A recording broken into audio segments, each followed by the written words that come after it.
Where is all this snow coming from? If you're from the eastern United States, you may be asking this question. This year started off with blizzards and record snowfall, and it's been the same for the last few years. Winters on the East Coast are getting worse. This seems at odds with the claim that the Earth is undergoing global warming. How could winters get colder if the Earth is getting warmer? It's a reasonable question. To understand what's really going on, we need to look at more data. That's the easy part. The hard part is staying objective. As we know, discussions around global warming can be polarizing. First, fossil fuel and related industries are worried about their personal economics, so that's a problem. Then, some folks are overzealous about finding someone to blame, which creates a lot of division. Many worry that accepting global warming means consenting to government expansion and overregulation. Others are concerned that the remedies will make our economy less competitive and lower our quality of life. Finally, there is mistrust of industry or politicians or scientists or the media. These stem from fears about how we will react to what is happening and have nothing to do with what is actually happening. Let's put them aside for the moment. The first thing to understand is what's really going on. That means considering the full picture, including the history, the science, the skeptics, and the explanations. Let's take a look.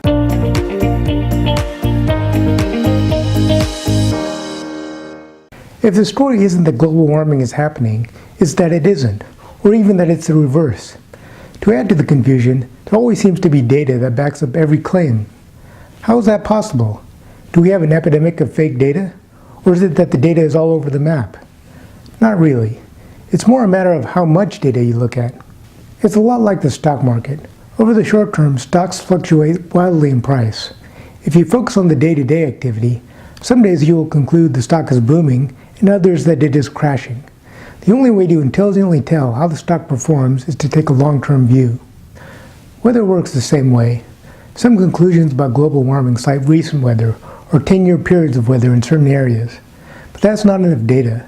For example, there is evidence that parts of Antarctica are expanding right now, which sounds more like global cooling than global warming. But even Antarctica is dynamic, and some parts expand while others melt. If you look at it in its entirety, its total landmass has been decreasing over time. The difference between weather and climate is that climate measures at least 30 years of weather average over a large area. Consider that the total area of the U.S., including Alaska and Hawaii, is only 2% of the Earth's surface. What about the other 98%? That means measuring temperatures in other countries, as well as the oceans, and looking at long-term trends. That's exactly what's been happening for the past few decades in climate science. Scientists around 195 countries have been contributing research to the IPCC, or Intergovernmental Panel on Climate Change. The result of their combined data is clear. There is abundant evidence that the Earth is indeed on a warming trend. We've corroborated this on the home front. NASA has been keeping temperature records since 1880 and has recorded increasing global temperatures since. This is especially true for the last 35 years, with 16 of the 17 warmest years occurring after 2001. 2016 was the warmest year on record. Although El Niño and other events affect certain places and certain years, the global average has been climbing steadily. The data is so abundant that claims that global warming is not occurring have become too difficult to defend, even for skeptics. The real argument, for those who want to argue, is over its cause. The first clue regarding this was discovered in the 1800s. Early scientists calculated that the temperature of the Earth was far too warm, given its distance from the Sun. They theorized that solar heat was somehow getting trapped in our atmosphere, keeping the planet warmer than it should be. This led to testing the properties of gases in the atmosphere. It was at this time that carbon dioxide was discovered to be very good at trapping heat, even in trace amounts. It does that by absorbing infrared light from the sun and radiating its energy back down to Earth, otherwise known as the greenhouse effect. As early as the late 1800s, scientists predicted that an increase in carbon dioxide levels would warm the Earth. A strong example of this is the planet Venus. Venus's atmosphere is 96% carbon dioxide, and it has an incredibly strong greenhouse effect. The surface temperature of Venus is about 900 degrees Fahrenheit, or hot enough to melt lead. In contrast, Earth's ecology maintains a delicate balance of carbon dioxide to keep the planet from getting too warm or too cold. Carbon dioxide is naturally emitted by nature. We exhale carbon dioxide. It is emitted by dead biomass and other natural phenomena. However, this is counterbalanced by plant life on Earth, which absorbs carbon dioxide and converts it to oxygen via photosynthesis. So there are two sides to the equation: emission and absorption. The problem is that this has become unbalanced. On one hand, human activity is adding an unprecedented amount of carbon dioxide to the atmosphere because it is a byproduct of burning fossil fuels. On the other hand, the Earth's ability to absorb carbon dioxide is decreasing due to deforestation. How do we know? First, we can measure the concentration of carbon dioxide in the air and compare it to previous readings. We can even go back in time by looking at air bubbles trapped deep within glaciers, which, near their bottom, contain ice and atmospheric gas that is hundreds of thousands of years old. What we found is that the current concentration of carbon dioxide at 400 parts per million is the highest it's ever been, and the rise has been dramatic over the last few decades. This increase cannot be explained by any natural phenomena. It leaves a sizable carbon gap that must be coming from somewhere. The closest somewhere that fits is roughly 40 billion tons of carbon dioxide per year that human activity produces. Most of it is a byproduct of burning fossil fuels such as coal, oil, and natural gas. The timing also fits, since we've been doing this in large scale for a relatively short period of time. Now, some people don't like this explanation. There's a few counter-arguments around the idea that neither carbon dioxide nor human activity have anything to do with global warming. Some argue that the Earth is warming due to natural reasons. These include theories that the warming is due to changes in cloud cover, or due to changes in sun intensity, or due to cosmic rays. Others claim that increased cattle farming is to blame because it produces methane, also a greenhouse gas, aka the cow fart argument.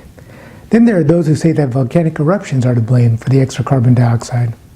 While each of these may have truth to them, they don't sufficiently explain the extent of the carbon gap or the warming trends. For that, we still have to go back to carbon dioxide produced by human activity. The evidence keeps growing, and as time has passed, more skeptics have become believers than the other way around. That doesn't mean there is no disagreement. On the contrary, when it comes to the details, scientists still argue vigorously. It just means there is tremendous agreement on the highest level facts. Those are: 1. Global warming is occurring. 2. The biggest driver of global warming is extra carbon dioxide in the atmosphere. And 3. Most of the extra carbon dioxide is produced by human activity. Agreement on these three facts is so strong that it is considered a consensus. An estimated 92 to 97% of climate scientists around the world agree with it. Note that when I use the word consensus, that doesn't mean the science was determined by a vote. It means there is no alternative explanation that explains the data nearly as well. No other theory is even a close second. The arguments are all in other areas. One of those areas is the predicted effects. Almost everyone agrees the weather of the future will be different from what we know today. The question is how different. The IPCC predicts a rise in global temperatures of around 5 to 10 degrees Fahrenheit by the end of this century, and possibly even more. This does not mean that everything will stay the same and just get warmer. On the contrary, most scientists predict weather patterns are likely to change substantially. That's why climate scientists have been looking closely at recent severe weather events, such as hurricanes and winter storms. These are predicted symptoms of a warmer planet. Take severe winter weather. What contributes to this is the fact that the ice caps are melting around the North Pole, or Arctic region. As the ice melts, the moisture locked inside evaporates and is carried by a slightly warmer atmosphere. Although still cold, the air holds more moisture because it is slightly warmer, which becomes fuel for more rain and more snow. What happens is that Arctic air is swept down by the jet stream until it collides with warmer air from the Pacific. When that happens, the cold air gets forced down to the Earth's surface. It then blasts everyone with freezing temperatures and releases its moisture in the form of rain and snowstorms. As air in the jet stream gets warmer, it gets wider, pushing down cold air across a greater area. These changes may explain the heavy precipitation happening on the East Coast, in the UK, in Russia, and in Sweden, all of which are facing some of the severest winters on record. Places away from these cold fronts are experiencing the opposite. Alaska, for example, has experienced unusually warm winters for the past several years, as has Australia. Another concern is when air that was already warm becomes even warmer and more humid, and is over the ocean. That creates more intense hurricanes. This is why the aggressive hurricane season we had in 2017 has raised some alarm. These changing weather patterns are why the words climate change are now used preferentially over global warming. It captures the fact that the weather in different places may go in different directions. From a cost perspective, there's a lot to worry about. One party that's very concerned about climate change and following the science closely is the insurance industry. They now look at climate data extensively when pricing risk, especially for real estate. Another is the Department of Defense. Their focus is on how climate change will affect national security. This ranges from how a rise in sea level will affect military bases to the threat of foreign governments toppling due to climate catastrophes. So now that we know the problem, what do we do about it? There still seems to be pushback to meaningful action on climate change. That may seem demoralizing, but we should recognize that we've been here before. It happens each time science discovers risks or side effects to something we're doing. When scientists raise the alarm around lead, mercury, asbestos, and smoking cigarettes, for example, they were met with fierce resistance each time. In the long run, however, the facts prevailed, and public health and safety improved as a result. There are also success stories in climate science. In the 1970s, a type of chemical called CFCs, or chlorofluorocarbons, were found to be destructive to ozone, a substance in the atmosphere that absorbs most of the sun's ultraviolet radiation. At the time, CFCs were commonly used in air conditioning systems and aerosol products. The problem is they were leaking into the atmosphere, where scientists discovered they were eating a giant hole in the ozone layer. Although not a global warming risk, it did create a skin cancer risk, which is why the use of CFCs were ultimately banned. This was heavily lobbied against at first, but companies eventually found chemicals that did the same job as CFCs without the harmful effects. Fast forward to today, and the hole in the ozone layer is finally closing, likely due to this intervention. This should give us hope that we're capable of persevering and solving difficult problems, even ones as large as climate change. We just need three things. First, we need to stop blaming, stop being cynical, and stop being apathetic. Instead, we need to start problem solving.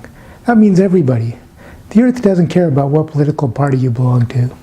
We all have to share the same planet, and it's going to take all of us working together to keep it in good shape. Second, we need to not give up hope. People will come around, but even if some don't, remember that technology can change everything. Imagine if we could produce clean electric power at half the cost of burning fossil fuels. That would cause a huge shift. We already have viable electric cars, another sign that we shouldn't underestimate the power of human innovation. There are companies even working on machines that can suck carbon dioxide out of the air. Others are doing similar things with soil or ecosystem development. With time and investment, a breakthrough could be around the corner. Third, we need your help, especially those of you who are young and still have many years to live on the Earth. It will take your example and your creativity, innovation, and discipline to lead the effort and to get others to join in. If we can do that, we can ensure a better future for everyone. Thanks for watching. Please let me know if you'd like to see more episodes like this by subscribing to this channel. I'll see you next time.